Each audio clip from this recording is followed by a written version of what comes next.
Hello, everyone. Welcome to Janken Pond. Irashaimase. My name is Janken Pomme.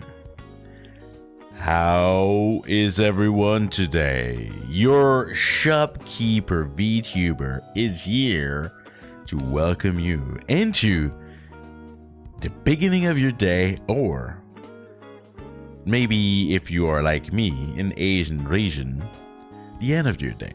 Hello, hello, hello. Yeah, exactly. We're big today. Got you guys surprised. Hello, hello, Hakubo. How have you been? Hello, Andy. Hirashai. How have you been? How have you been? Today, I decided that I often just I'm in the back behind my counter, and I don't know, I'm kind of far, and I was like, I want to be out there today. I want to be here in front of the screen, right here, right there. Nothing, just me, and in the background the shop. Why not? Why not? Yeah, probably morning for a lot of you. It is, now are gonna be our usual. I hope that I get to have, more chance to maybe some of you. I'm really thinking that going forward, 10 p.m. Japan time is gonna be the time we're gonna be doing our streams in the Japanese night. Yep, morning at work. Well, I'm glad that you can watch me at work. There's some aggressive selling strat. Yes, exactly. In your face, kind of selling strat. Yeah, so tonight, for our just chatting, just rambling, it's seriously, it's gonna be that. It's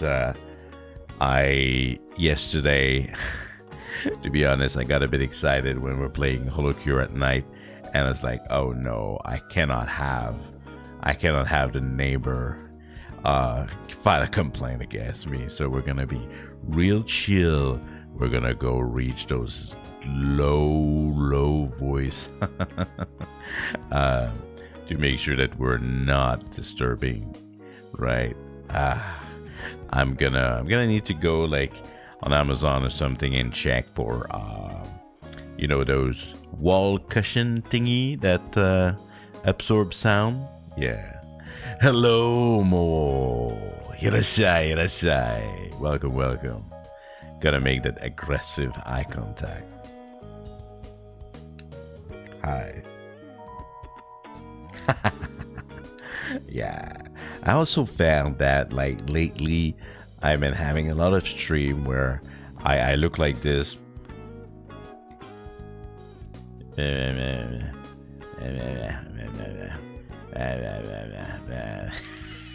I was like, nah, that's not good. I want to be expressive, I didn't become this new form just to be my eyes closed and no mouth opening.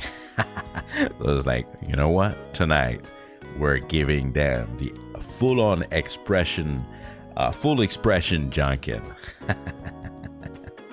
Yeah. So, all right. What are we talking about? Tonight? Yeah, today. Probably you will not be here right now because he is 100% sleeping. I was having a conversation with Leo. I don't know if you know him, Leo Roswell. He was in a collab. I did the Pico Park collab with Rico and friends. I was having a lot of conversation with him about sounds, about singing, because I'm not kidding. when we hit that membership, I'm gonna do that karaoke. And I felt like that thing is hard. And man, after talking to him, oh,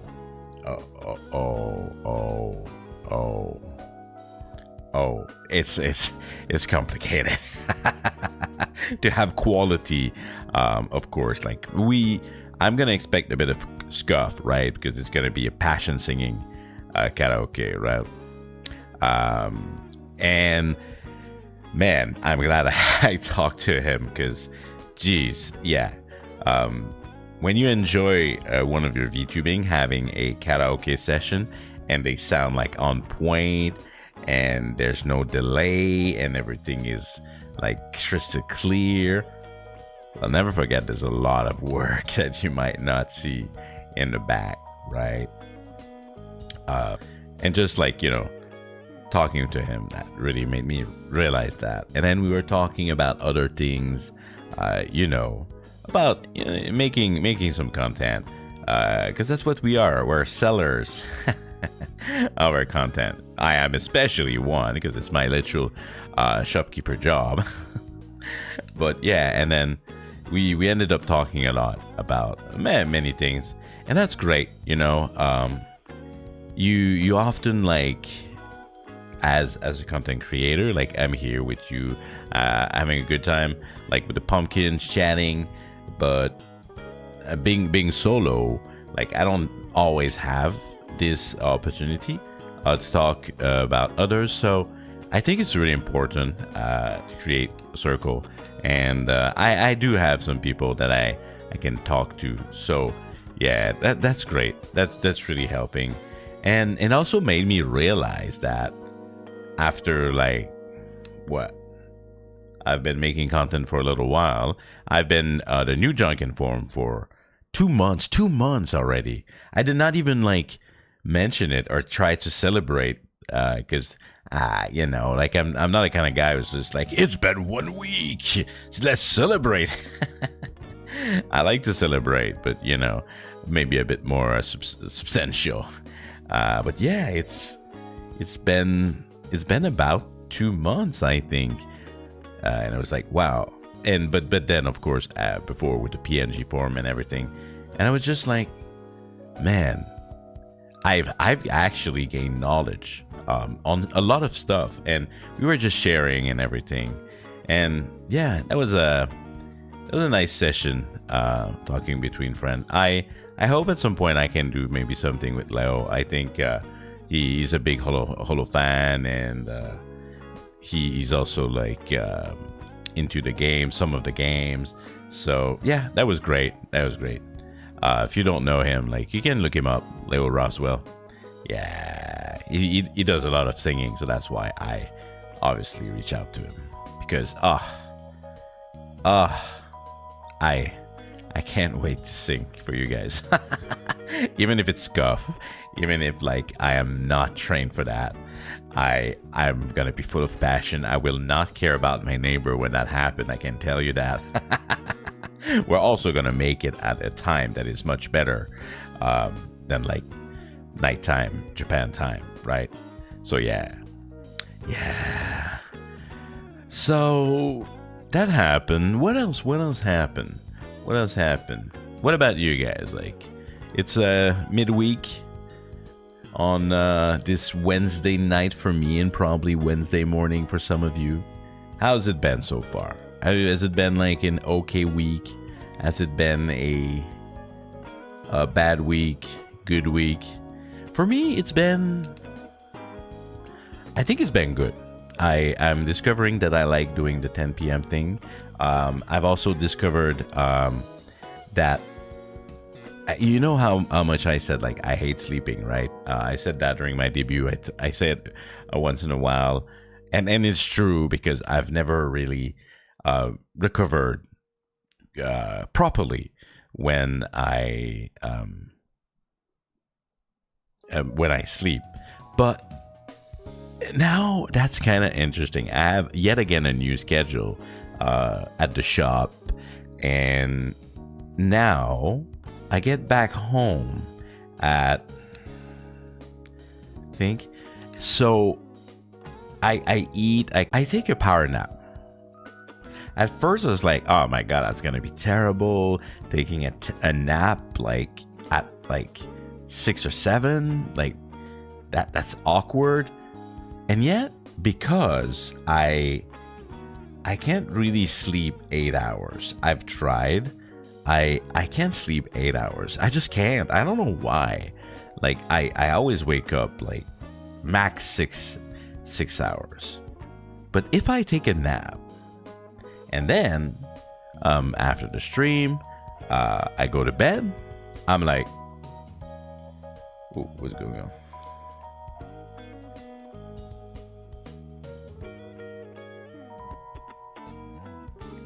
Are we having tech issue? YouTube is telling me we're having tech issues.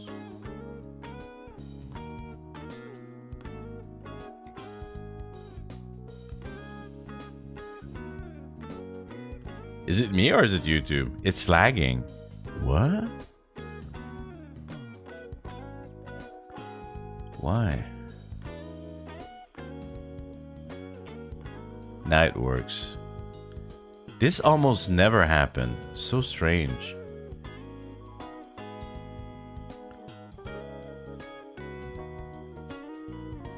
Huh. Are we back? It's hiccuping for a moment. Weird. Alright, I'll just... Okay, alright, good. So strange. I don't receive that message often, if like ever. Huh. Alright. So I saw Momo, you said it was a pretty slow week. Alright. You know, sometimes it's pretty good. Give us some time. Just started my vacation. Alright, remember that, Hakobo. I remember that. Nice. Doing okay? Your mom is visiting, Andy. Well, say, you can tell her that Uncle Janken say hello. Hey, Mom. It's been busy. Busy, JV? Alright. Good luck with the interview.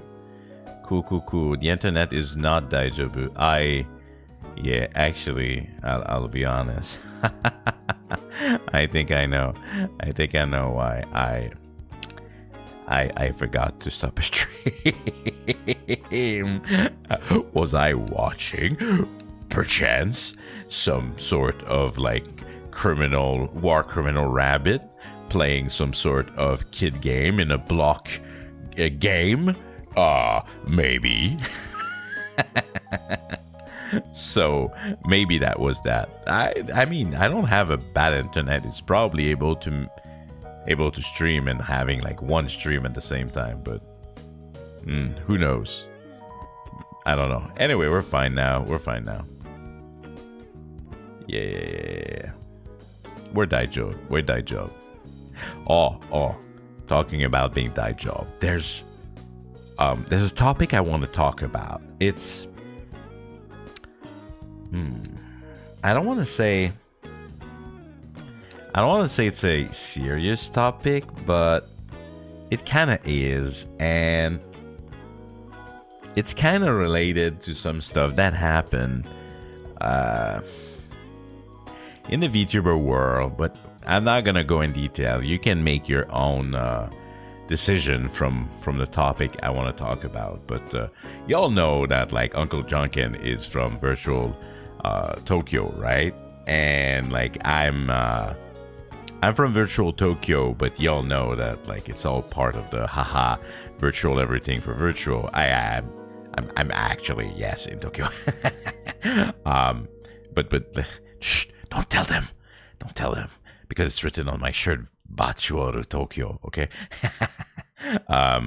So the kind of topic about Japan workforce, about Japan companies, about etiquette in Japanese companies trying to be international, Japanese company that try to include English within their company, that tries to include non-Japanese within their company, all that kind of stuff. To me, living here, it's my bread and butter, right? It's we work hard to stay in this country and to gain the access to a visa and a work permit and all that stuff, right?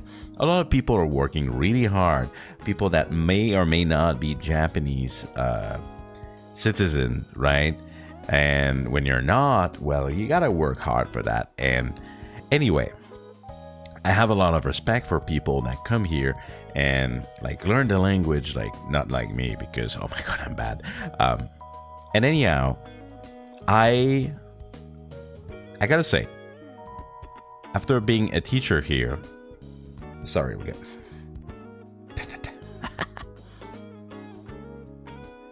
something stuck. Okay. After being a teacher here, right? Before opening my shop, I was a teacher for some time. Yeah, and having to work with Japanese students and Japanese teachers, I gotta say that I have such a high admiration for people in Japan that have an international mentality, that are trying to include English in their workforce. They see the value of opening themselves and trying to recruit people, not because like they're Japanese, but because like they will make their business grow within and outside Japan. And I love that kind of attitude. And I'll say it, I'm not just a fan of Hololive because of cute girls or cool boys. I am a fan, and I also I'm not a fan of Yago just because of the meme of Bis Girl. I am also a fan because such a company has really shown me a side of Japan and Japanese company that are able to activate that make this happen. In classes, I kid you not, I do not joke about this. In classes, I would take Pecora and Muna segment, especially at the beginning. I think in Minecraft, they were trying to communicate within each other's, right? And they were using like passion ego, passion Nihongo, call it whatever you like. They were using what we say in language. They were using like their communication tools, right? Universal language, just like movement or just like jumping, like to get attention, or punching to like getting attention, and also with the very little language they had. And to me, trying to explain to students like it's not about like being perfect, it's about making your point across, having a communication. I was just like, that's amazing. That's how I envision people being able to let go of their ego and just communicate. And to see such a work environment, because like, you know, it's all work in the end, right? Everyone's having fun and everything, but it's still a work. I really Eikaiwa, it's all about money. It's very different. But I just feel like as a foreigner living in Japan, being a fan of Hololive is also being fan of this kind of attitude, this kind of culture, and it's refreshing. And I really wish that it would be like that in Japan. Living in Japan would be like the mentality of Hololive. Does that make sense in a way? I don't know why we got into such a serious topic, but I felt it's something I wanted to share.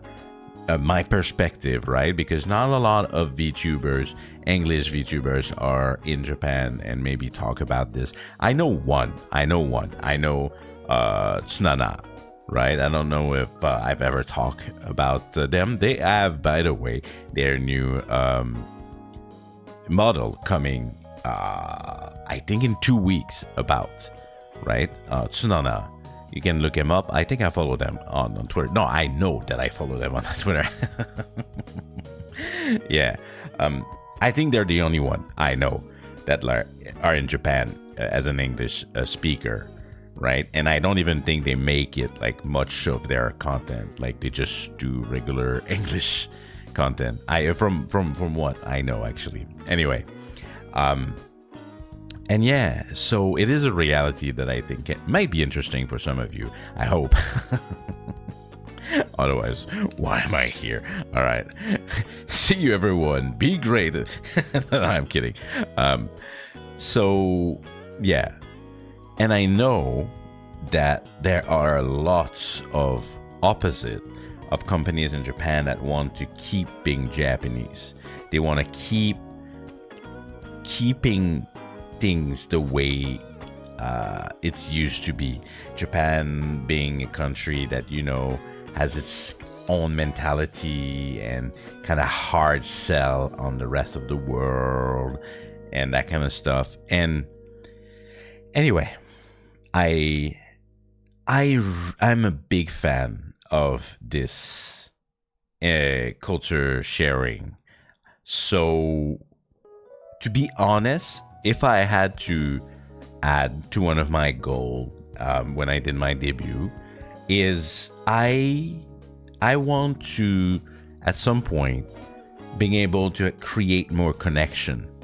I want to create more connection of Japanese people that actually do truly care about sharing international connection. I'm 日本語じゃ、上手じゃないけど頑張ります you know, like I don't speak great Japanese. My vocabulary is very low, but I live here. I have to survive, so I do whatever is needed to get like those communication channel going. And I think it's something that I wish that we could connect the Japanese scene, especially in Vtuber, to the rest of the world, because I still think, even 2023, the biggest scene of Vtuber is still Japanese, right? There is a certain niche, and not only niche, it's quite popular in a way on Twitch for English Vtuber. But the crazy number, the crazy amount of people is especially from the Japanese viewership. And I think there's this window of opportunity with the virtual world that just make this so beautiful. And that's something I would like to be part of. So if you ever know any Japanese content creator that like are very open and they want to, like Lily Pad in the Pico Park. I was so happy that we could just like speak a little bit of Japanese, speak a little bit of English. That was fun. I like that, and I was just like, man. I even reached out to her. It's like, I want to make more of that, you know, because I really believe in that. And I think it's just a great opportunity. And yeah, anyway, I just wanted to talk about that, as I think it's a topic that touches me a lot, and I think that there's just like this big windows of opportunity to make it happen. Some company in Japan are pushing it, not the majority, I would say, most probably, but yes, this is important to me. So yeah, there we go. Apparently this is in the title I said midweek, like a midlife crisis. There we go. That was that part of that stream. Now we can move on. Yeah, yeah. Oh, sorry. You guys were saying a lot when I was being just promo call. We're saying, don't worry about being perfect. It's okay to mess up. Yeah. Exactly. They know. They probably know. I feel because like they communicate a lot in both languages, so they probably been there. You know, since they are most popular in Gen Z, it's very important that they are showing success with the. Yes, yeah, but not all companies are like that. That was my point at the beginning. Yeah, without really going into it. Aren't VTubers basically celebrities in Japan now? Yeah, pretty much. I was in Lawson, and yet again there was a collab with merch with like very popular brands of like chocolate that had like goods in it, and like it's every month, it's all the time. Yes, basically some sort of celebrities. Yeah, especially for Holo and Niji, especially. I'm in a VR chat group that has some Japanese people, and they help me learn. Yeah, exactly, right. That's the greatest thing I think with this is that like the sharing part, right? Yeah, if you're only focused on never mistake. Yeah, exactly. You have to make mistake, but in like being here, I feel like it's such a thing that is frowned upon, right? Making mistake, to not like lose face. And to be honest, all of the Japanese VTuber that dare, right? That dare communicating in English, I'm like, I raise my hat, like I tip of my hat, just for trying, you know. And some of them are more than trying. Some of them like are actually trying to improve their English, like I talked about in the past about Subaru, and lately Achan was supporting the ID branch, right? I think in the latest Ologra, and she tried to speak Indonesian. I was like, damn, got me emotional. Not gonna lie. I was just like, that's it. That is why I am a Hololive fan. Anyway, catch me not talking about Hololive for 5 seconds. Anyway. Yeah. Anyway, moving the topic. Yes, living in Japan. Oh boy, I posted some pictures the other day, but I didn't talk about it. I kind of want to talk about it. So the other day I was in Yoko. Oh man, you just said. Sorry, Andy. You just mentioned someone that I hate. Sora was saying that most Japanese are happy to see foreigners trying to speak. Yes, but this guy is not a source. Okay, this guy is more than often problematic in his topics. I was happily curious about this dude, but the more I consume, I was just like, nah, you're part of the problem, just in a different way. Anyway, but this is still true. This is still true that most Japanese like will like to see you trying, but it doesn't mean that they want to include you per se. Yeah, let's not delve too much into it. We could go so deep within that and having such a serious topic about that, and then being like, VTuber is supposed to be for fun. Whoops, Janken came in and decided that was a serious stream. Nah, it's too late for that. Another day. If you do want me to go into those topics, though, I can.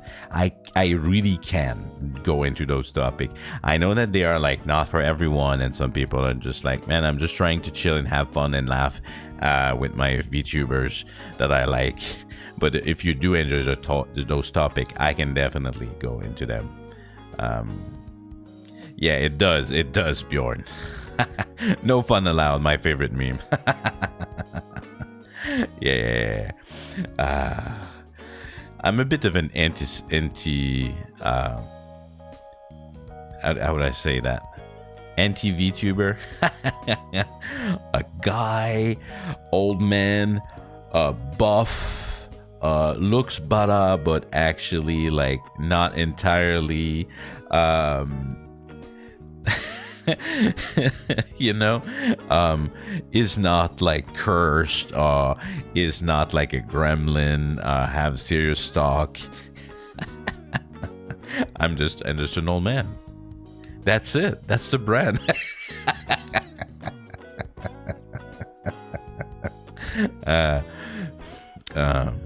Yeah.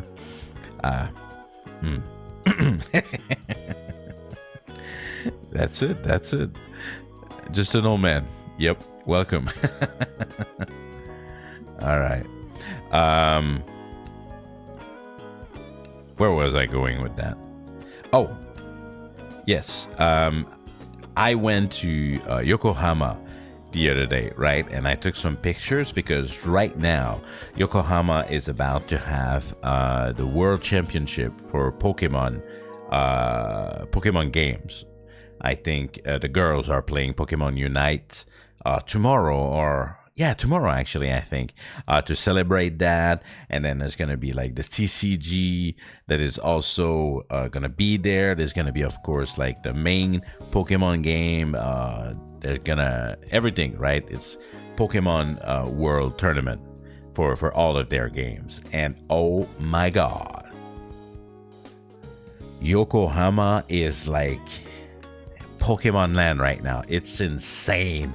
Like I know I just posted like 4 pictures, but like everything there's Pokemon. They have like a temporary Pokemon center where people can line up. They had a parade. I didn't go, I couldn't go, but they had a parade apparently with drones and shit, and like super complex parade with those Pikachus, all the you've seen those parade. I'm sure you like Japan, you like VTubers, you've seen those parade, I'm sure, with all of those inflatable like Pikachu, kind of cute. They're having that right now in Yokohama, and it's madness. It's Pokemon madness. They gave me a card to get I think a rare shiny Pokemon that is like an event Pokemon. Yeah, it's I gotta say, I like Pokemon a lot, and it almost made me regret that I did not try to get tickets to go to the World Championship, because you had to like enter a raffle because it's like limited attendance space. So yeah, being in such a hype place, I was feeling it. I was like, damn, I feel like I'm missing out. I think I'm missing out like in a big event that is going on right now. And I was like, what a lost opportunity, because the World Tournament is not always in Japan, right? So that was pretty cool. And there's a video I actually forgot to upload, like right now.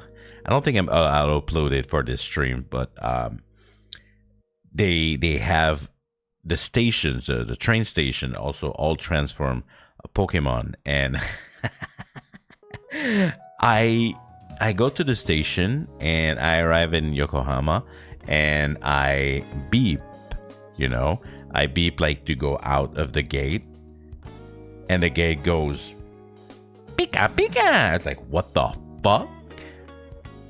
Did you just fucking Pika Pika at me? You freaking train gate? What?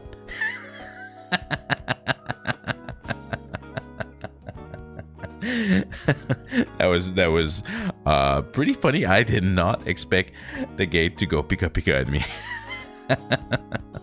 So yeah, I think I'll share that probably on Twitter, maybe tomorrow. Typical Japan. Like, this kind of stuff reminds me, yeah, I'm in Japan. I'm in Japan. That would not happen if I was in Canada or anywhere else in the world. Nope. Nope, would not happen. Yeah. Yeah, but that was fun. You know, that's the thing here. It's just, in a way, like, it's work is so important, but when they have fun, it's just like unlimited fun, right? I feel this is often like you can be a kid and it's fine. You can be like kind of a kid in the way you have fun, and like no one judge it. Like they were giving a Pikachu hat that people were wearing, kids were wearing it, but also adult. Yeah. The last time I was in Japan was in 2007. It was like 3 weeks, and I was like, oh, it was nice. And I was supposed to go, oh, yeah, of course, yeah. Everything that happened during that period, yeah. I've been in Japan since that weird period, actually. I've never seen Japan much before that. Yeah.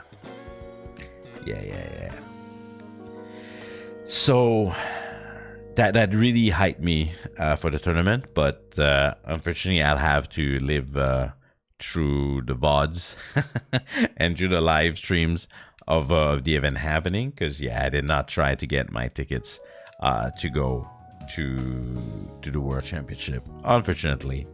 Yeah, but that was fun. That was really fun. I thought it was very festive, and yeah, being a nerd in public.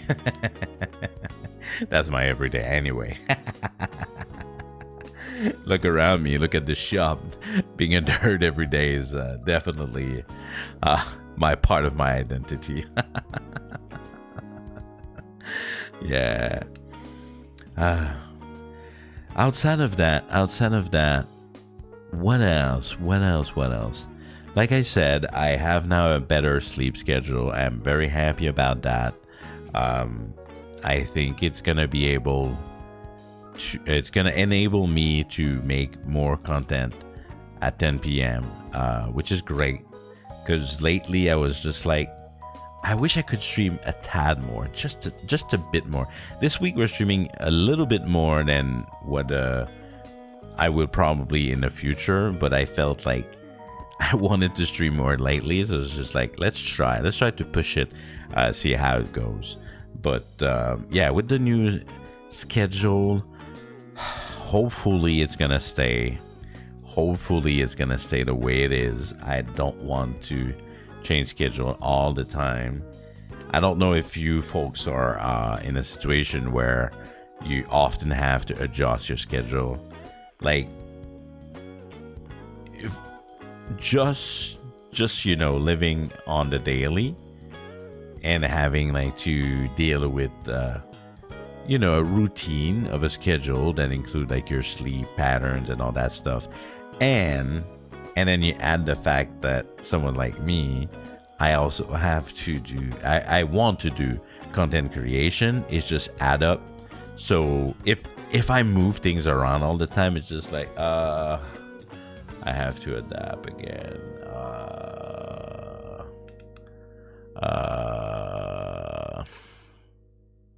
Annoying.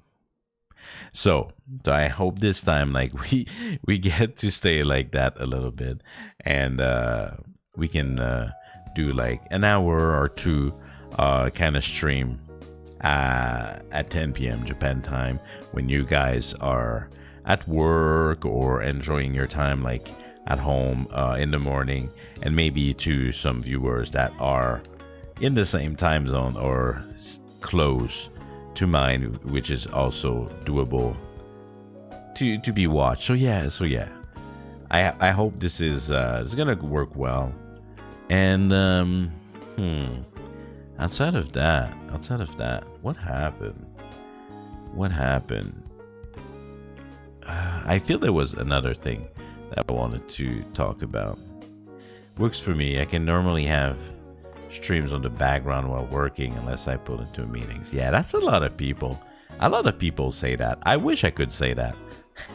Unfortunately, I have access to a computer, but I can't always do that. But yeah, a lot of people are able to do that. Yeah.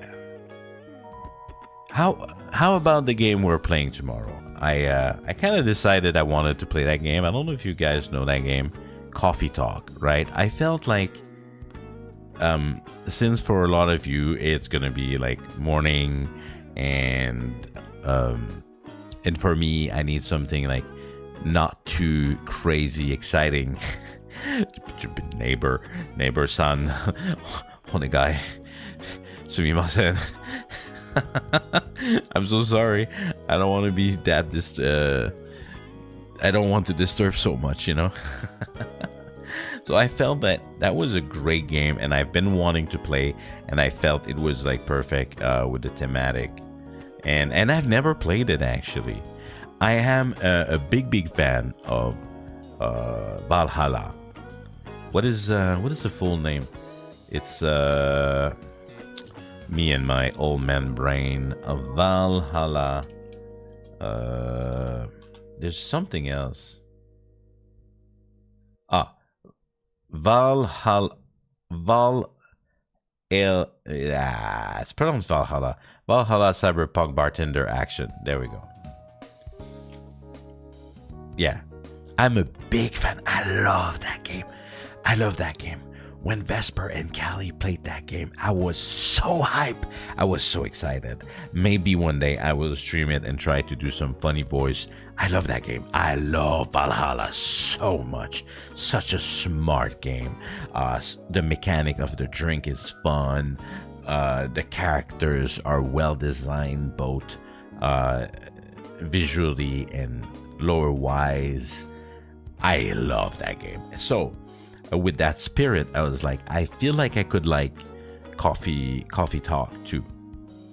I don't know how similar they are. I think Coffee Talk is even more down to earth, like with the customers, like issues and that kind of stuff. Valhalla is a little bit, you know, it's a futuristic kind of game, cyberpunkish. So sometimes it goes like a bit out there, right, with the events of what's happening. It's kind of a bit futuristic and sometimes a bit silly. So I don't know compared to Coffee Talk. Backup. What do you mean backup? We're having a very close heart-to-heart conversation. I'm sorry if your heart can't handle it, TS. Dang. Does not even say please. So bad behaved. Oh my god. Hello, TS. Recommended Valhalla. Yeah. Well, but I've played it. But I've never played Coffee Talk. So yeah. Oh, Hakuboy said, I actually hadn't realized Coffee Talk was a game on the schedule. Yeah. Tomorrow. You're in groping range. Pardon.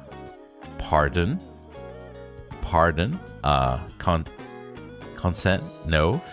Back off. You back off. You back off. What?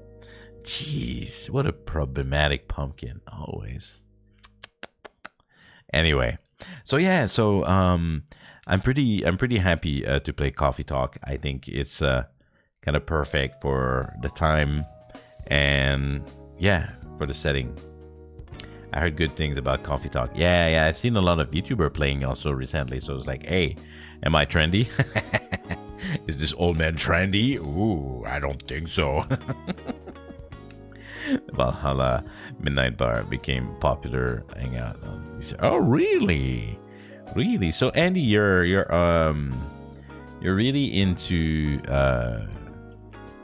VR chat, huh? Interesting. I've never tried a VR chat.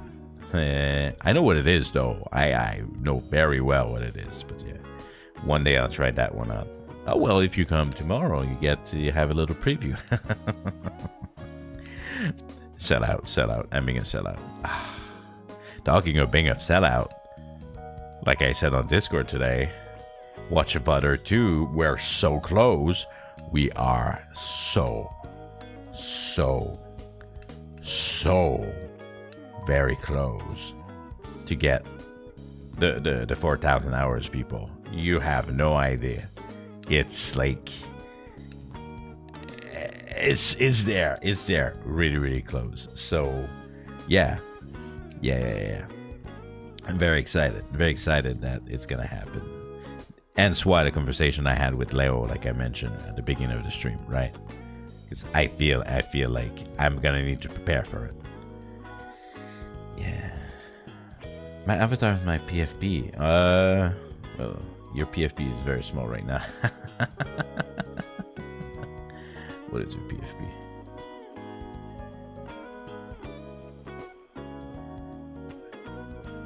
Oh, I see. Cute. Cute. Nice. Oh, also, I mentioned it the other day, but I also have to remember to redirect at the end of the stream today. I've been having the power to do so for a little while, and I haven't, and I was feeling a bit silly. Aichiba came to me and was like, "You can do it." Like, oh yeah, I can do it. And then because it's not the most obvious, and because of a habit of not being able to do it, I kind of forgot. So we're gonna decide tonight if there's a nice target for us to do. So just wanted to say, I'm not ending like now, but just wanted to say before we do. Yeah. Outside of that, the shop has been doing well, by the way. I unfortunately didn't get a lot of new goods recently for the shop. I am kind of saving a little bit to get more quality on the stream, right? So I invested a lot in the shop itself, but I'm not hunting very rare item. However, if everything goes well, I say that, but then I there's one more thing I need to prepare for it. If everything goes well next week, oh my god, I hope I can make it happen now that I've said it. Next week, I will want to have the first Pomme Star item review stream, because I have been buying a lot of stuff for the shop and I want to showcase you guys item. I've been waiting. I'm like, this is great, it's gonna be fun. And I look at the items like, you guys are silly or send me interesting stuff. So I want to try to make it happen next week. I'll be honest, whatever, it doesn't really matter. Like it's not like it's gonna ruin any punches. I want a logo for it, because I want it to become like a recurrent stream, right? And I currently don't have that, and I'm trying to like, am I creating myself? I am not quite the designer, even if sometimes like I'm like, that's not bad, and then I'm like, do I want to buy one? And then do I get something like that just does the job, or do I get something that I invest on, but that will take more time if I do that? Anyway, so I'm checking my stuff for that. I just like kind of want a logo for it. Then again, a logo, what is it gonna be? It's gonna be like something on the thumbnail, and then people are gonna be, wow, nice logo, and like it's all about the content after that. So I will probably not end up like going balls to walls. Your chest, what do you mean? You're like one of those like 14 years old that come in the chat and they just like spurt random shit, my man. What are you talking about? What about my chest? Cue Pomme Star intro music. Calm down, we're not there yet. Don't. Fake news from Hakobo. Yeah. All right. But yes. If everything goes well next week, I will be launching this series, and I want to invite people over. without any surprise, I need my first guest to be someone who I haven't had formally as a collab on my channel. And I have to invite Rico over. Like, it's very important, right? Because like she's one of the first to reach out to me, and she has invited me a lot to do stuff with her. But as the new face of Janken, I haven't had like an official collab here. So I told her just like, you'll have to you'll have to come, and I expect that you have cool stuff, because I know that you're an idol otaku, and I'm sure that like you collected some interesting stuff, and I think she will, but yeah, definitely will invite her over. Have that be the logo? My chest? No. Oh my god.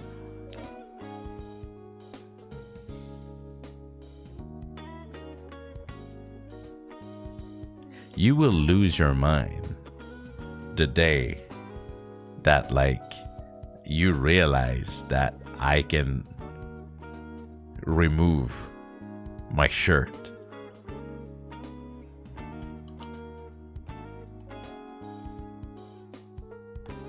What? He said what? Did he say that? No. No. I will not do it. Not until I decide to.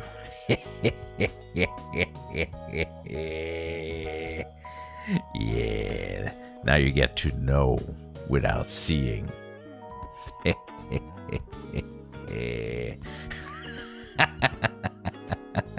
Fear number 2. I kind of like that expression. I don't do it enough. I should become like a villain. Yeah, that's right. I'm gonna become a villain, and then I will be tormenting you with like news of having like naked Janken. What? Yeah. The horror of an old man. Oh, you'll see true fear.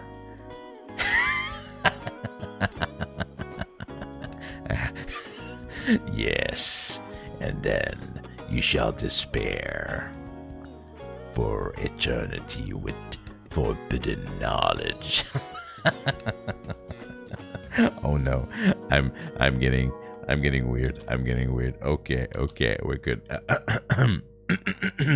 I'm a say so VTubers. All right, villain arc. Let's go.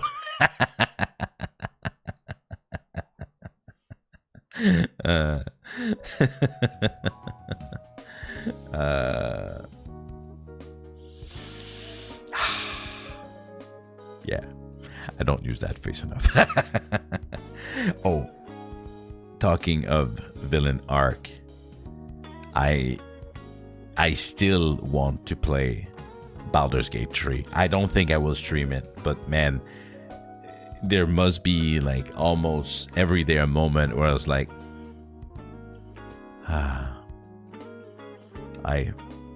I want to play Baldur's Gate 3, but I don't have the time for it. I'm playing Baldur's Gate 3 right now.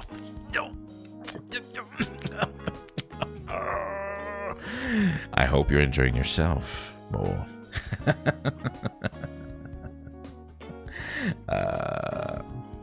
Such an important... Have I told you, since we're talking about it, have I told you I'm actually a Dungeon and Dragon nerd? I've played... You already know I'm an old man, but I've played the 2nd edition. My first introduction to the game was the 2nd edition. Do you know a lot of people that play the 2nd edition? Probably not. and people that plays the first edition are like dead. I'm kidding. People have played the first edition, like they're much older than me. But yeah, I started playing second edition. Oh, that could be a whole stream by itself. Am I starting that topic? Oh man, that could be long, because I have a lot of great memories. Playing Dungeon and Dragon. How many editions are there? They are now at edition number 5. Not yet for me. Second edition is long ago. Oh my god. I did say that I'm a boomer. Why do you guys think I'm lying? Oh, I have to calm down with my laugh. That's the one thing I hate streaming at that hour. Having to limit myself. Not a fan. Gotta do it so they don't call the cops on me. Getting raided by the cops on stream. Yes, officer. I'm streaming. Yeah. Is that me on screen? Yeah. It's me on screen. What do you mean? Why I'm not wearing any clothes?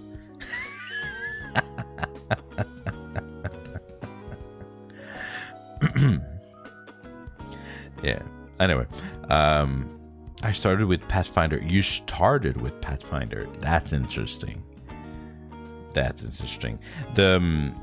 one edition for the full body tracking, the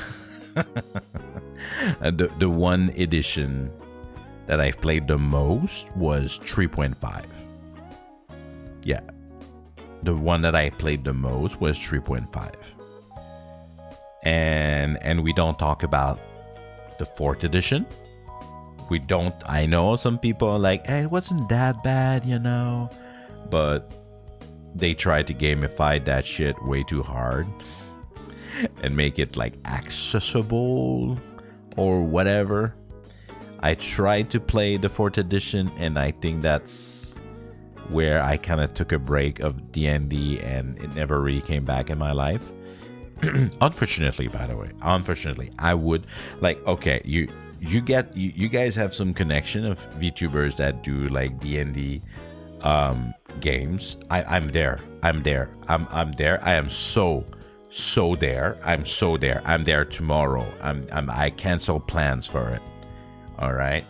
You find me VTubers that actually do D&D games, and like I vibe with them. I'm there tomorrow. No lies. I miss it. So dearly. Anyhow, I started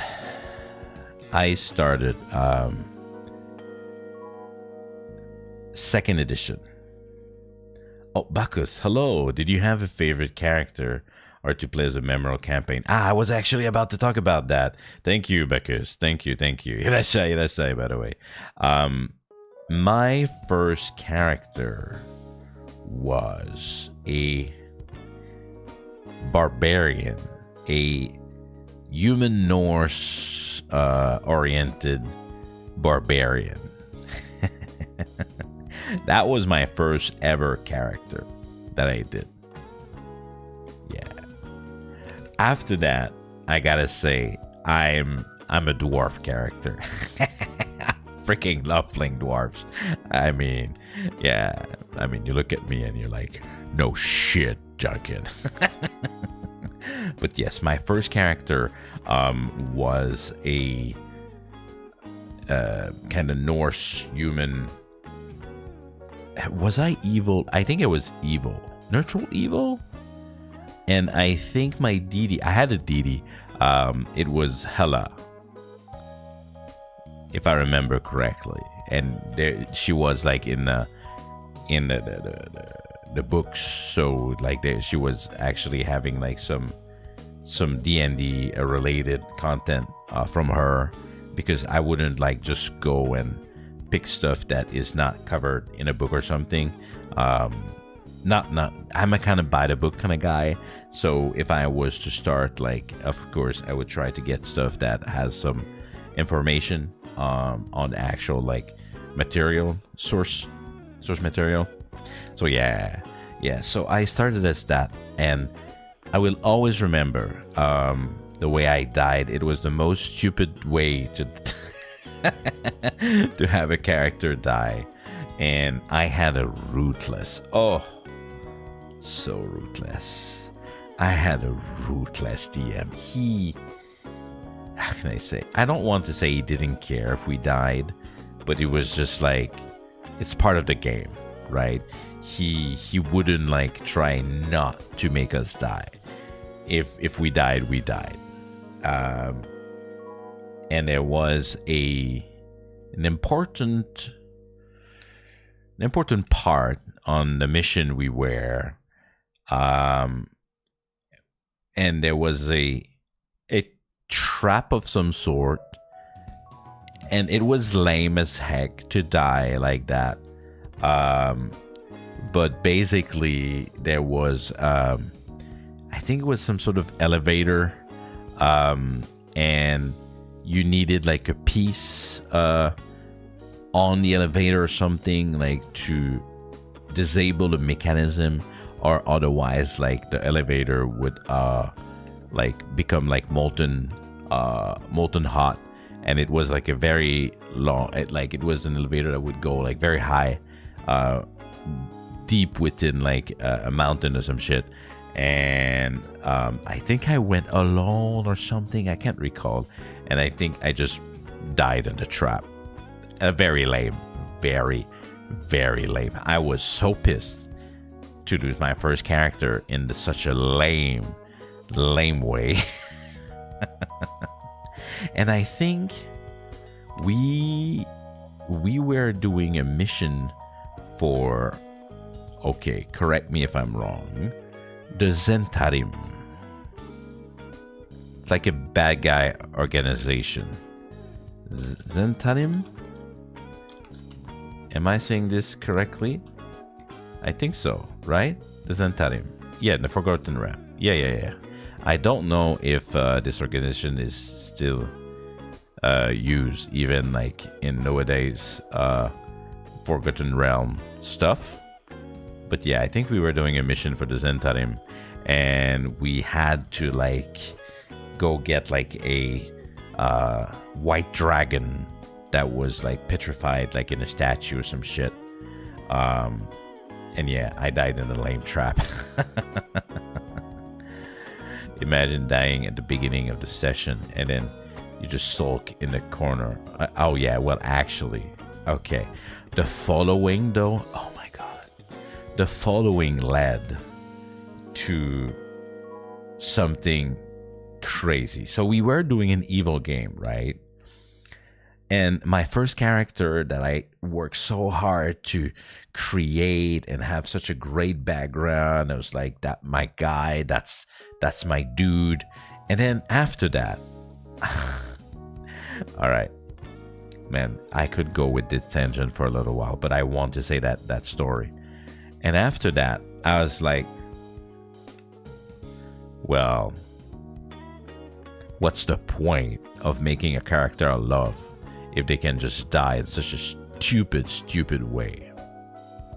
So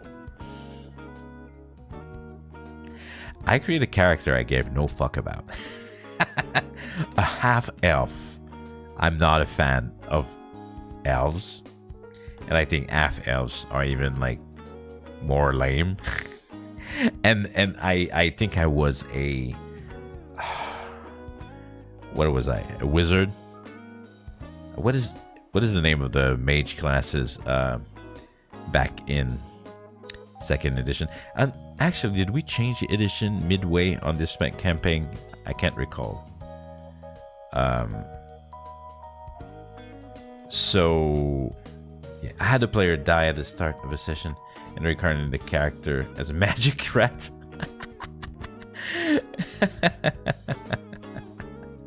Sure, why not? Yeah, that can be fun. But my DM was not kind like that. It was just like, you're dead, bro. It's like, oh, my character. So I created this character I gave no rat's ass about. I did not care about that character. Knife ears, yeah, af knife. And I was like, oh, I'm gonna have like neutral evil because I don't care. And and then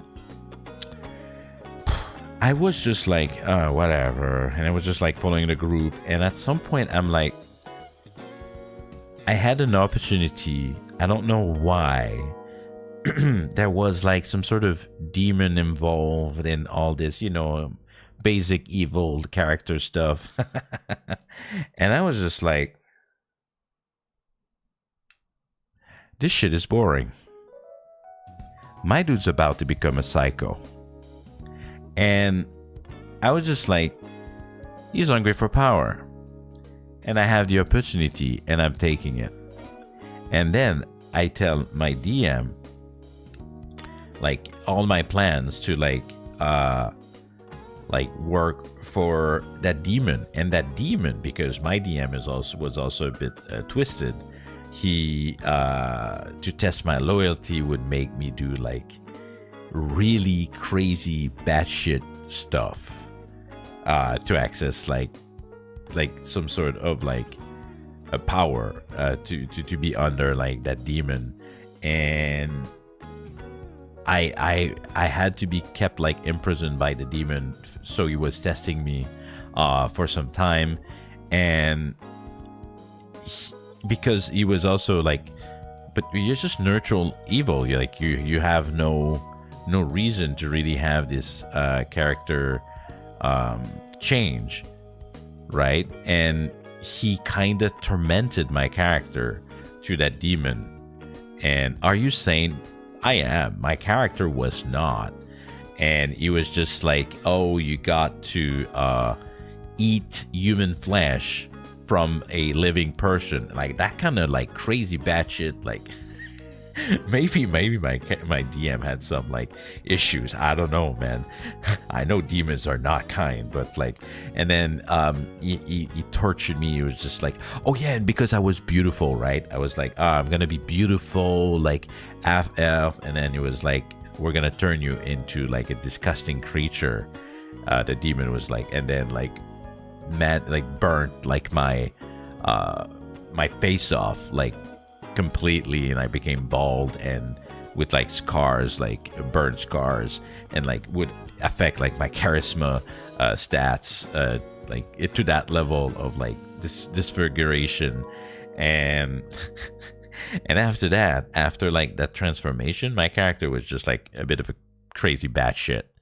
And I was with a group of evil other characters, like my party, so I had the space to do crazy batshit. And oh my god, in the name of that demon, I did like crazy batshit. And and I was really hungry for power. And I will always remember, like, this character also died in a very, very lame way, but it was like such a moment. I was killed by my group because I was too crazy batshit. And and I will always remember there was my demon, asking me for shit. And there was another guy. He was a priest, and he had actually an intelligent weapon. And my demon guy was just like such a weapon, like, is not like fitting into the end of that priest. Like, I think he was a priest, something like a smart like sight or something. And just like, you need to get it for yourself. And then I had like planned like such a crazy plan to get like the weapon. Like, I knew exactly where they were stashing it at night, and I had like hired people for cover, and everything was like planned like in secret with my DM, because like we had like this kind of game where You know, if we needed like to do stuff that we didn't want the others to do, like, you know, evil shit, you know. Like we would go and like okay, like I'm doing this, I'm doing that, and then when the plan came to fruition, I will always remember there was this guy, okay, in my group.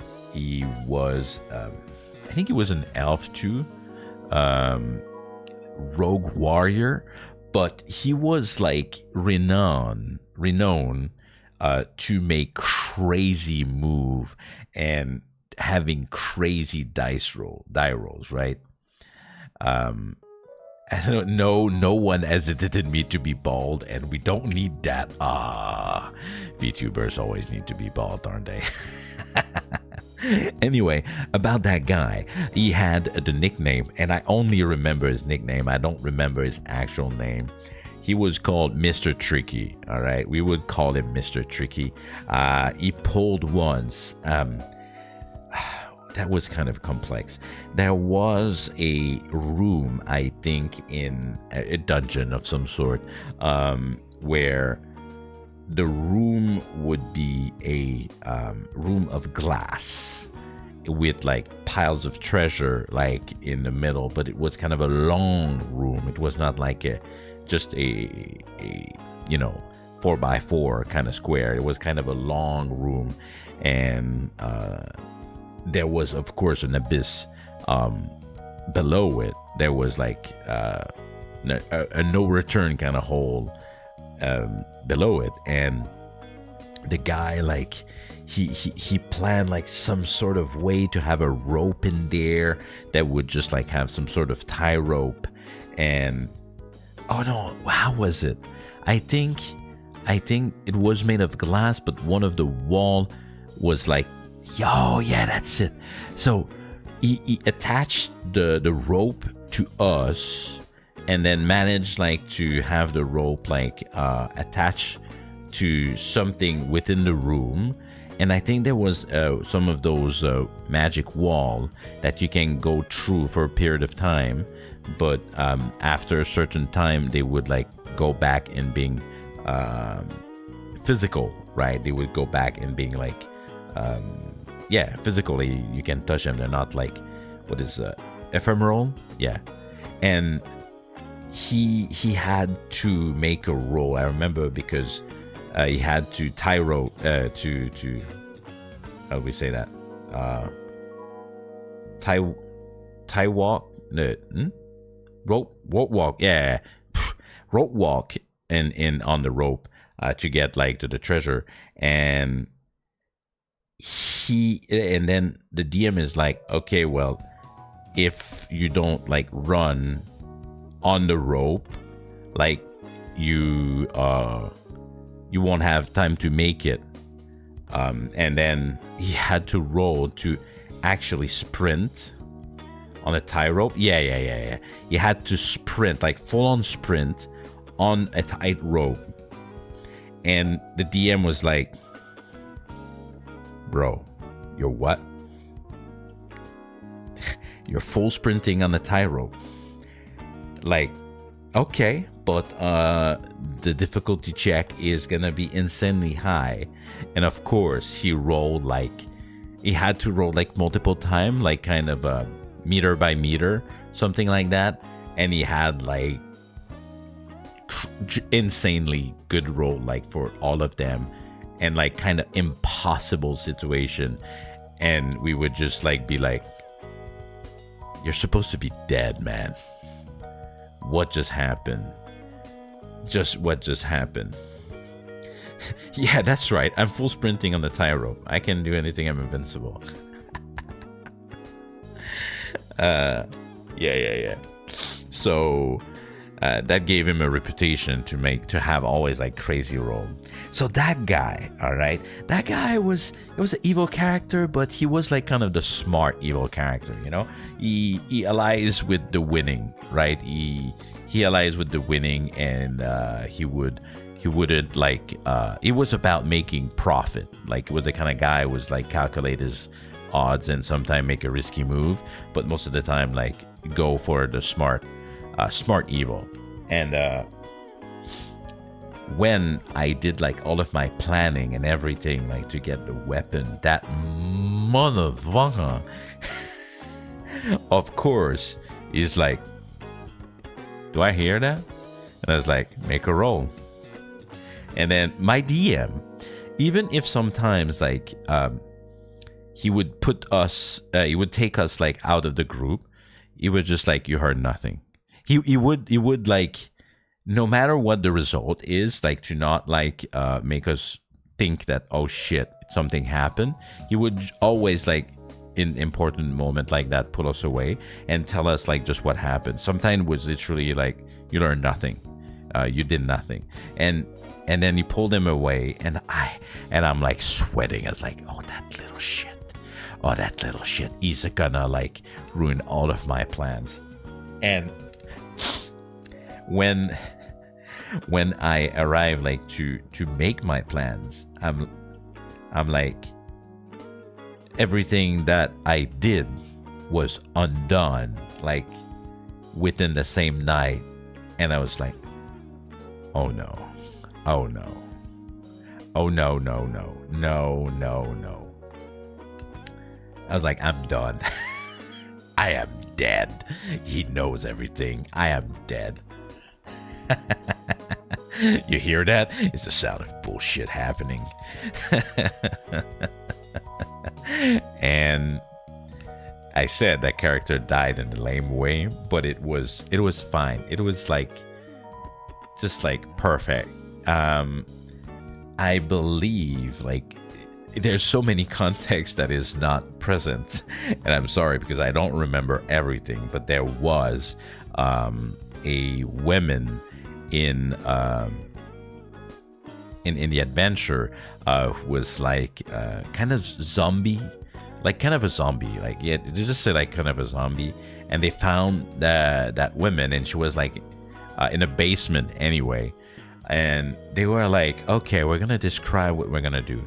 And I kind of, I admitted defeat, right? I was fine with it.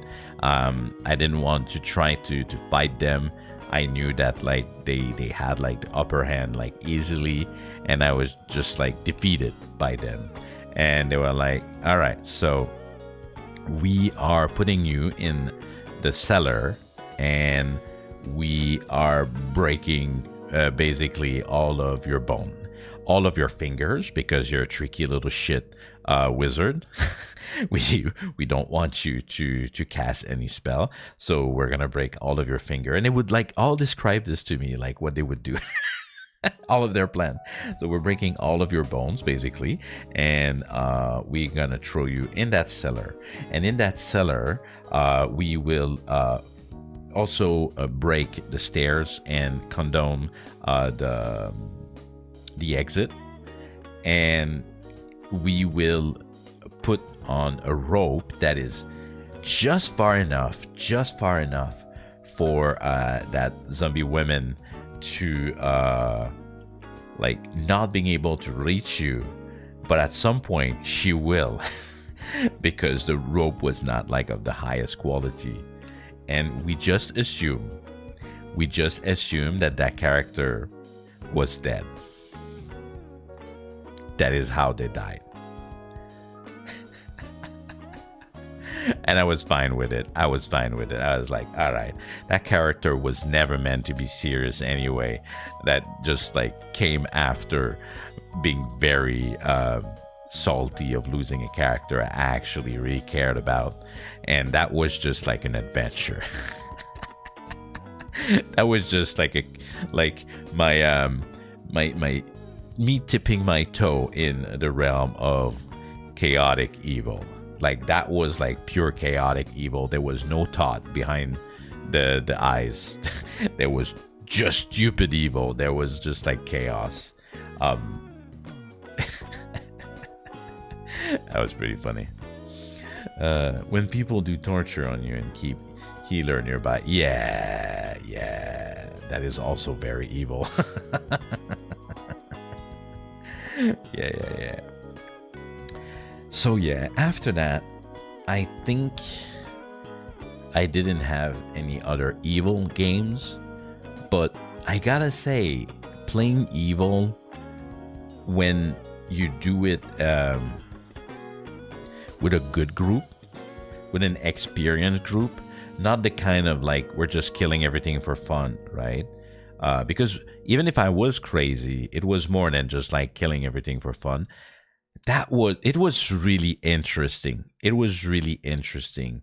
It really changed from, you know, the we're going to dungeon and we help the village, and then we are the good guy, and people come to us like to help them like all the time. You know, it can get like sometime a bit deeper because the goals are more complex, or can be more complex. I guess some good character also can have like complex goals, but I felt that like being evil, like kind of, you know, it was an interesting twist. It's not, and it's also playing pen and paper evil versus playing in a video game evil is also very different. I don't know, there's something about role-playing evil in person versus like in a video game like Baldur's Gate, which started the whole topic, by the way. Is very much different, and it was pretty interesting. Oh yeah, I had a lot of fun. Like I freaking love Dungeon and Dragon. I love creating complex character. I played, my god, what time is it, man? I thought, oh yeah, it's gonna be a little random chatting stream, and then I'm like, oh no, we're going into the role play, the role play talk apparently. Damn you, Baldur's Gate. Let me read what you guys said. If that is even, how would you send off in Game of Thrones? Well, I was sent off pretty badly. Red Wedding as a red Pomme. Indeed. I would love to play an evil political. Yeah. But you need a really strong DM for that. You need a really strong DM for that. Not all DM can pull that. I can tell you that. I feel like most people in games somehow turn it. Yeah, but that's accidentally evil is not cool. Purposely evil from the start, that's cool. Accidentally evil is just like you're bad at being good. Evil always find a way. Back in my days, yes, always. I've never been able to play consistent games, but I want to. Well, isn't it the reality of playing pen and paper in person, right? Scheduling seems to kill all my. Yep. That's the bane. That's the bane of it all. Yeah.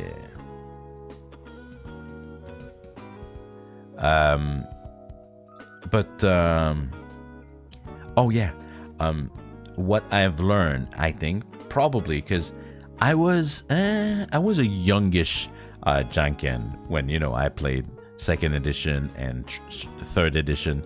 I think what I've learned, like from liking these kind of complex character, is that I am really more into this aspect more than the dungeon aspect. Like, you know, open the door, kill the mobs, get the treasure, open the door, kill the mobs, get a treasure. I'm like, not really my cup of tea. So I also like dip my roleplay fingers into World of Darkness, which I was really excited. Of course, when Mitt played it, I was like, oh my god, that's so cool. Can I say that? I say that. Am I saying that? I'm saying that. Am I saying it? I'm saying it. I did a LARP.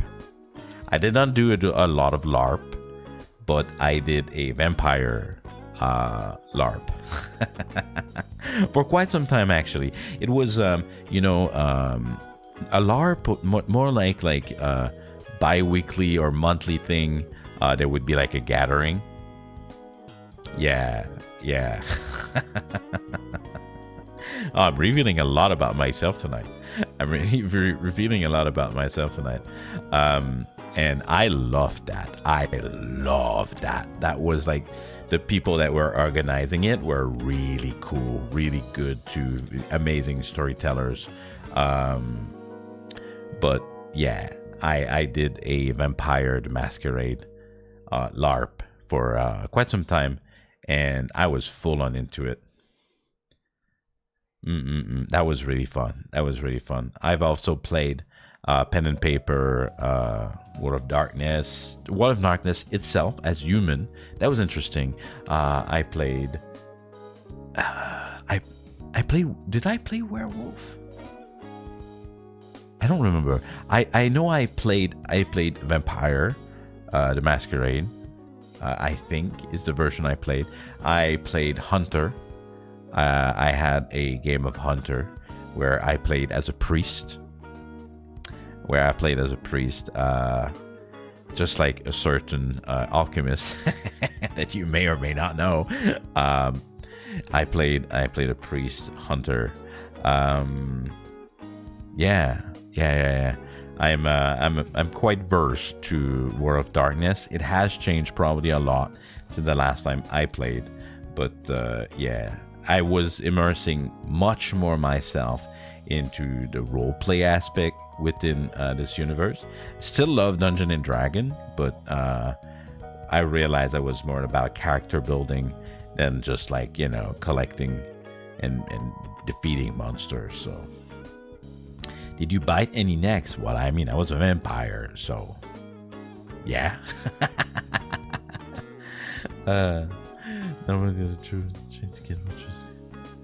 Reviving my dream of doing a Halloween LARP. Ooh, kinky. No, I actually was very pious. That the good pronunciation. Sometimes I swear to some English word. My French get in the way. Pieux in French. Pious. You tell me. All right. Yeah. I was very serious because it's very easy to fall into the,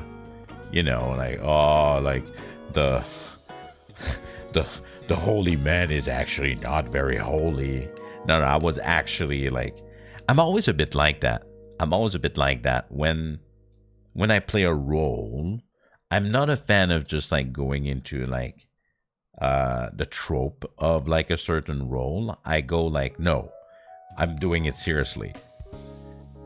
And I played, oh my god, I'm having a lot of fun talking about that. I did not know we were talking about that tonight, but all right, showing my age again. I played Ultima Online. On a private server that was a roleplay server. I think it's pious, as similar as bias. Pious. Yeah. Oh no. The priest was a hunter. The priest was a hunter. Yeah, it was in my hunter game that I was a priest. In my vampire LARP, I was a gangrel. A gangrel that can transform into what animal was I able to transform myself into? You know the answer.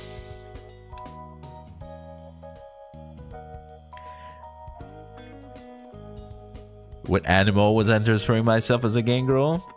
No, not a wolf. Look at me again.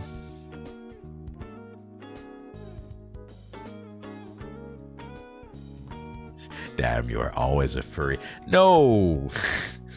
I know you transform into the animal like a druid. No, not a lion. That's my friend Stan. The other thing that some people would call me, there we go, Hakubo, he fucking knows. He always knows.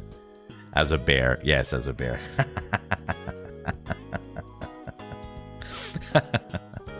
Of course. Yeah. Because you get to choose as a gangrel, right? What animal you transform yourself. Yeah, not a fist. No, not a fist. No, that's not an animal. But I was going somewhere else. Hey, what's up, Gaspacho? I was going about Ultima Online.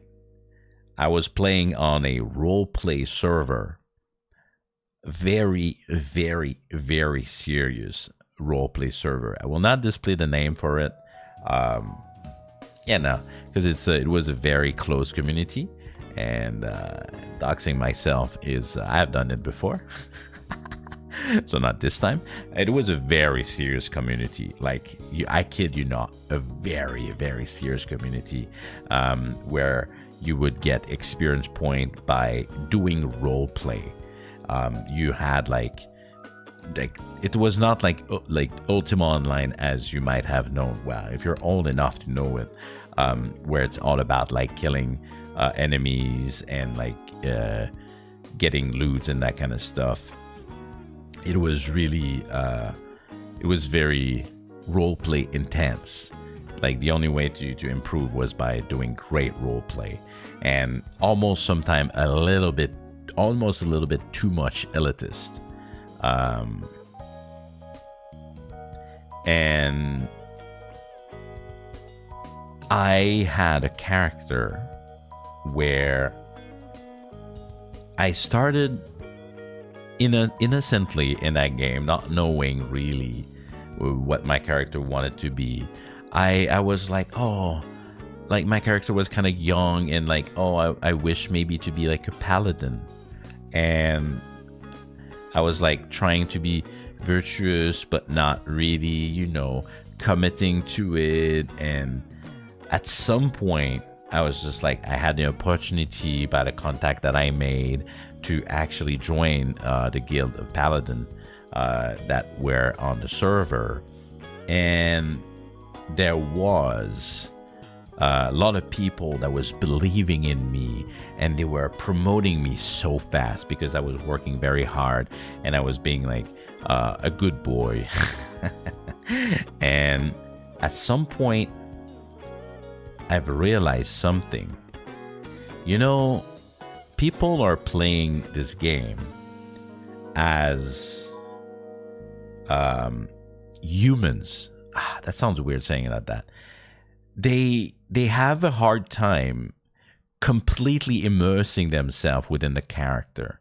They have moment of flaws as character, because like they're human traits that is not part of their character, kind of, once in a while like shows. But then the most what are you guys talking about? Holy, I just saw TS go, I'm not into BDSM. What? You need to climb the ranks, the role player. All right. I'll continue with my story. Let you have fun with your ropes. So as I'm like getting up into rank, right, and I start noticing how these paladins are so flawed, and I'm like, what? Like all my belief, of like joining like such a high standard, like kind of paladin guild with people that had like standards and everything. And then I started becoming friends with the archbishop, because paladin are and the clergy kind of goes end to end. And I was just like, I think that my brothers and sisters are sinful, and maybe he was also playing his own game, and you're just like, you know what, I think you're right. And then the idea that like my character was upholding standards all the time, and there was people that like couldn't even high ranked people couldn't like uphold the standards of being paladin and the etiquette and all that stuff. And I was just like getting a bit like in my head how like I would I would like kind of try to out them. Not in a bad way, but more like you are not like the person that like you say that you are. And then of course, you know, they were like in a higher position than me, and they would definitely not go for it. They were just like suddenly turning all against me. And even if they were supporting me, and you know, they made me go up the ranks so fast, and suddenly they all like, they're like, oh, like you're not part of the gang, you're against us, huh? And then I was like, oh my god, what?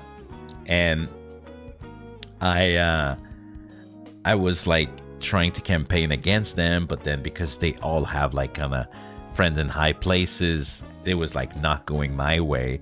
I had the Archbishop in my pocket though.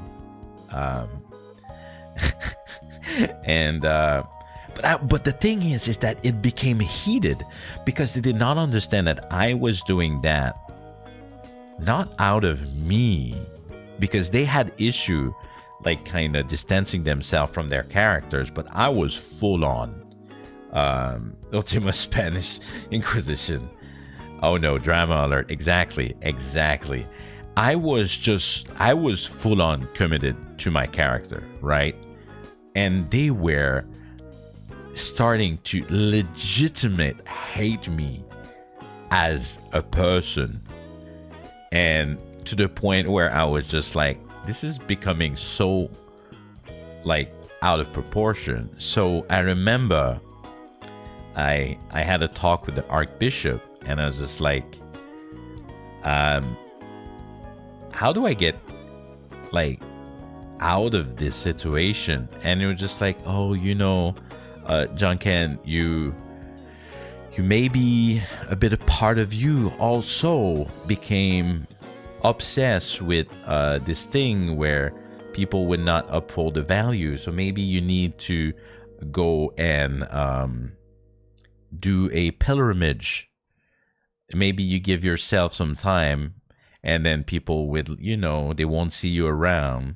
Like, I remember they even put me in jail at some point. Yeah, you can put people in jail in this game. It's actually pretty popular in Ultima Online to put people in jail. Even put me in jail at some point, and like, but because I had my way with the Archbishop, I actually was able to get out. And it was just like, you have to go on a quest.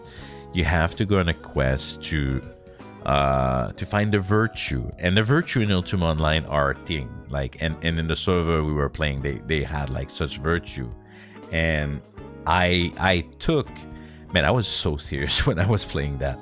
I think I took like a week of physically within the world game go at all of the like pilgrimage like site of all the virtue, and I would like keep like a book of like what's happening, and I would like role play like in front of like alone, right? I'm alone. I'm literally alone, hoping that maybe one of the moderator like see me role playing by myself, go and like kind of do this adventure. And that was like really fun and interesting, even if I was by myself. But then I decided that it would do the complete opposite. I would come back as like the freaking emissary of the virtues, and I would like be like kind of touched, you know what I mean? I would be touched by the gods, right? Like, I know the virtue. I have like done this pilgrimage. Yeah, reach enlightenment, exactly. And I would like come back, and instead of wearing like my paladin armor, I was like having like a Bible in my hand, a Bible of the virtue, and I would have like a robe, and I would like go and I preach the virtue, and I would say to the people how they are sinful, and that they should they should like repent because of their sins, and they have lost their ways of the virtue just like for their own gains, which, to be honest, was not entirely false, because the people in this game were like, you know, they were a bit corrupt, like I said, like they had friends in high places, and if you were a friend with like the guy who has a lot of power, then you had more benefits and that kind of stuff. And even sometimes was a bit like, even if you were friends with the moderator, you would have more stuff, and it was just like, my god. And then exactly, no longer Janken the Great. And then the Archbishop like doubled downs and loved it, jumped in without realizing its roleplay context. yeah Hello Litchi. Let's say we're talking about my my time when I was fully into role-playing. And then the Archbishop is just like, you're like actually the one. You're the one. And what I was actually like kind of spreading around town, it was just like, you're right, you're actually right. So that was really funny. And I remember at the time, nepotism in my roleplay server everywhere. And then I remember at the time there was a world event in the server, and it was like they were like migrating to a new server, and there was like a world event, like a very, very important world event. And how did it go? Basically, there's like let's say yin and yang, because I don't really remember what were their actual name, but there was like some sort of dragons in this world who are representing like the good and the bad, like kind of yin and yang, but in very, very extreme methods, right? And there was like the dragon of the good, who was kind of like saying the same shit I was, like, people are sinful and they have lost their ways and everyone should be purified, right? But like not purified just like I put water on your forehead and there you go, my son, like you are purified. No, the extreme purification, you know, burning of your sin kind of thing. And my character was like, oh daddy. Or was it mommy? I don't remember if the dragon was actually a daddy or mommy, but whatever. I was just like, you are the one. I will follow you to like the end of time. This is now my entity. Get some help. and I've learned because the Archbishop is fully committed into a lot of other things, that he was in possession of an item that the dragon was looking for to actually purify the people and turn them into everyone who's sinful into a statue of salt. And then, well, if you ever played on that server, you know what it is, but I really, really doubt. That was so niche. And basically, they gave me the item to go seek the dragon, the Archbishop, right? Like, the plan that, like, actually the moderator, like, the one that created the events and everything, people were supposed to fight that. They were supposed to fight that. They were supposed to not, like, embrace it. But I was crazy bad shit, right? And I was just like, give it to me, Father. I shall rid this world of the sins. And and then I took it and I went to the site, and then Well, Janken did tell you that people outside of the game had issues with like being friends with the mods and like getting like advantages, that kind of shit. And I was really like, I was all about like, we should all be like serious about our role play and like get better in the game, like by playing the game. And on the forums, I would be very vocal. A bit too much. And I don't know if it's because I was just about to ruin the plans of the moderators with their stories, with the fact that I, that crazy person, got the item that people were supposed to fight against. I got banned.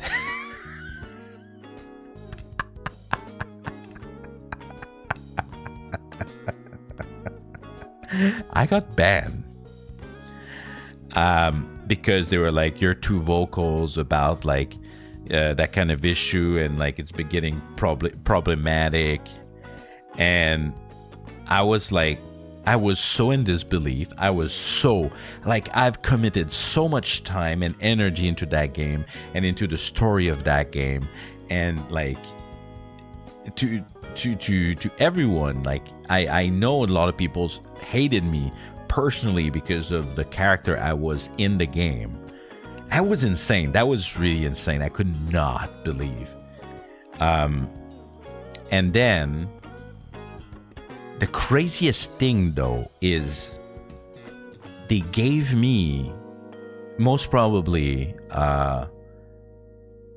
one of the best gift they, to me at least, in return, is they immortalized my character. They immortalized my character because they knew of all the event going. They knew, of course they knew of me having the items and all the things about the dragon. And they created like in the forest randomly somewhere a like statue like that looks like salt, because right, like I said, like the dragon wanted to purify everyone by transferring them in statue of salt. And they made a statue of me with the name of my character on it, and they also created like a fake party as if like there was other adventure with me in also statue of salt in the forest, and basically kind of immortalizing myself within the game. yeah. That was crazy. That was such a pinnacle. Like you guys were just like yelling like after all that. Yeah, that was this I was not expecting telling that story tonight, but this is one of the craziest like roleplay story that like I ever had. That was like such a time. That was such a time in all of the roleplay things that I did in my life. But man, and after that,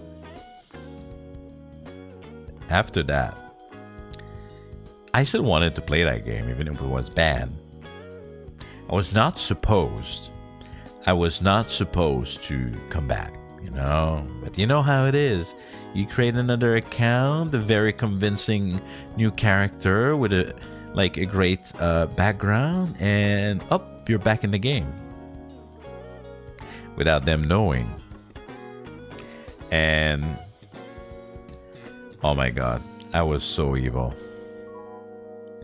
Remember I told you that there was some moderator that was helping directly some people in the game? I knew exactly who they were. I knew they were helping some thieves guild. How fitting. They were helping some thief guilds. And I knew that they were feeding a lot of like money and physical like location within the world to that guild. And then I created a cook a cook. Yep, I was about to roleplay a cook in Ultima Online. Because I was like, I have to lay low, I have to lay low. Also, talking about lay low, I should also keep my voice lay low before neighbor bang on the wall again. True French Simulator. And I reached out to the people that I know have most of the buildings in the city, which were the Thieves Guild. And one moment.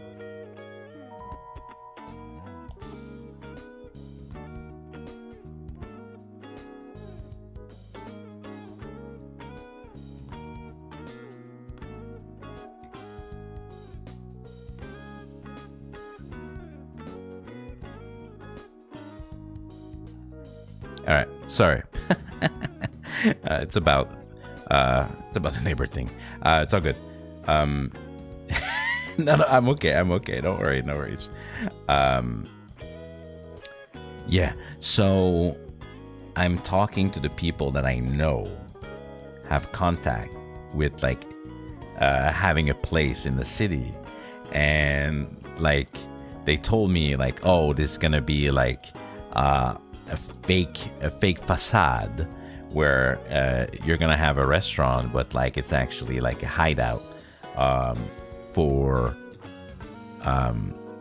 the Thief Guilds, right? And I was just like, oh yeah, sure, sure, no problem, as long as I have my restaurant, like I'm fine. And these buildings, they were hard like to get because they were like in the city, and in the city you could not build things. They were part of the city, so you really needed access from a mod to get one of those buildings. And I did my thing, and I was role-playing cooking. I was, okay, all right, see you, Andy, thanks for coming. I was role-playing cooking like a cooking god, okay? I was cooking that role-play. Let him cook, exactly. And people were in love with the idea, because, you know, everyone like wants to be the hero, everyone wants to be like the big guy, but like they don't really have a place to just like go with their friends, and then they have like this kind of cooking role play, and then I would like create a menu every day, and I would like gather ingredient in the game, and I would like make dish that do not exist for real in the game, but I would like all make that up. And that was so funny. Lo and behold, I am so popular at being that cook at that restaurant that the mod that was like kind of in it with the Thief Guild, they were like, you know what, like we're not gonna use it as an hideout, like you can just have your restaurant in the city. And I was just like, I fucking won.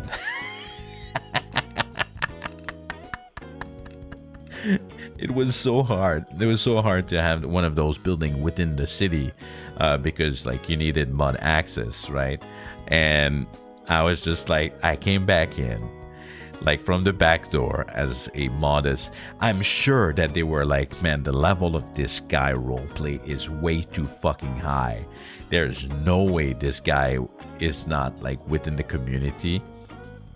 And it was so popular that like event character, like I don't know, like the queen, like maybe not like has high profile, but like very high profile, like mod story character would come in my restaurant, like to have like an event, because it was becoming like popular, and people would just enjoy like coming to this location, because like it was more interesting than just going like, you know, in an empty building where there's like a fake NPC. It goes like, hello, and there's no interaction, right? So yeah, so basically I became just like a cook, and that was it. Like I did not like have any plan outside of like making my restaurant more popular and giving people like a great role play time. Yeah. So that was so funny in the end. I kind of won against the mod, and I think they knew in the end. And the funniest is, if you remember, like I told you, there was the event of the end of the world, because they were migrating to a new, brand new server with like everything was custom made. The server they made after that, it was the most insane Ultima Online server I've ever seen. Maybe also a little bit doxing myself if you research, but whatever. Yeah, and this world died. And with that, I lost the restaurant, right? Because like they were migrating to the new server. And yeah, and after that, I was still a cook, but without a restaurant in the new world. And that was pretty much like the end of like me on this game. Even if there was the brand new server and everything, they made it less role play anyway. But yeah, what a story. I will forever remember my time on Ultima Online. And the craziest thing is, you might not be aware, but there are people that are still playing this game in 2023, which is insane to me. Uncle Janken was really a unit. What do you mean I'm still a unit? Why do you was me? Was also a unit, you mean? Yeah. Yeah, I had great roleplay stories, but yeah, that was one of them. Man, I did not think we were going there tonight. All of this just came back because I mentioned Baldur's Gate 3. So when I say Baldur's Gate is important to me, this is the level of why. Because I'm pretty sure that Baldur's Gate 1 kind of opened my eyes on the world of Dungeon and Dragon. Yeah. Hey, Leo, what? You're back already. Hello. I was talking a little bit about karaoke stuff earlier at the beginning of the stream. Yeah. Might have mentioned you a little bit. Yeah. Now we were just talking about my roleplay years. Yeah, sign me up for a D&D stream any days. I would relive that without any doubt. Like any, I would go in straight up, like no question asked. They ever ask why the model is covering 80% of the screen? Because I'm a big guy.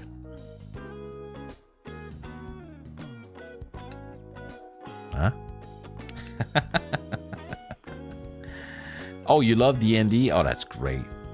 In the middle of no freaking way. I've never been able to have a campaign that would last that long. I wish. It's almost too long at some point. You kind of lost your way. You're just like, I'm so powerful anyway. You need a really, really, really good DM to make it last. Yeah, exactly.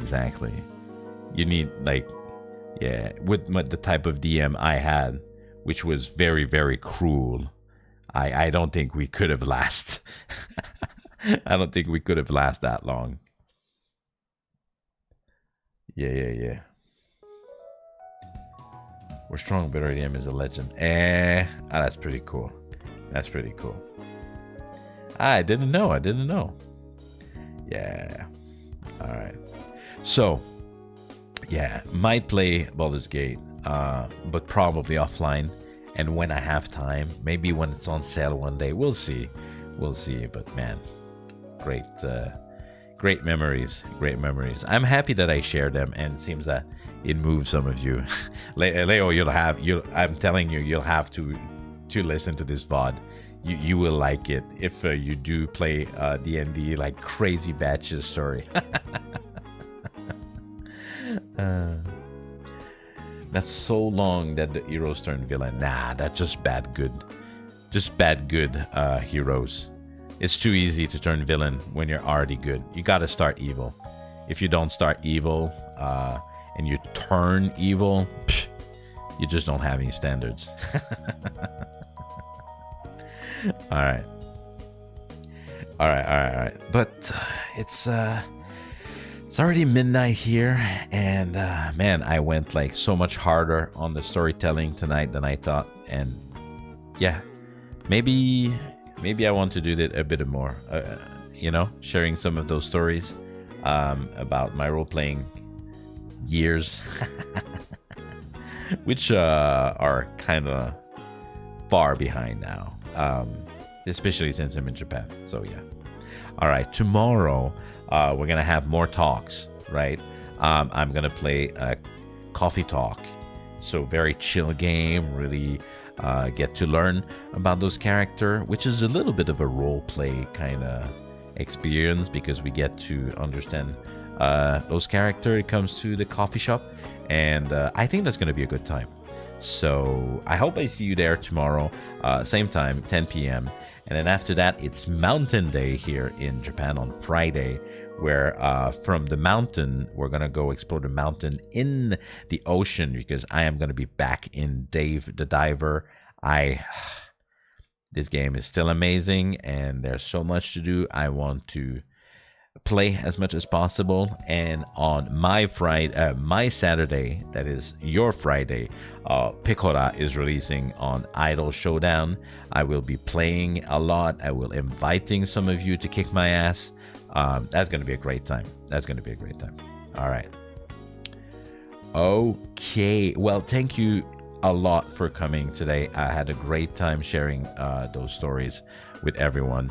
And there will be more of that if you're into that in the future for sure, because this old man loves to talk. All right. But for today, that is it. And as usual, can we even see the... There we go. As usual, be great, all right? For yourself, for others, and just, because you're good people that do not turn evil. And have a great day, all right? All right, come on, give me some fist bump in the screen. That's it. All right. Thank you for coming, everyone. Have a great day. Bye-bye. See you tomorrow, maybe.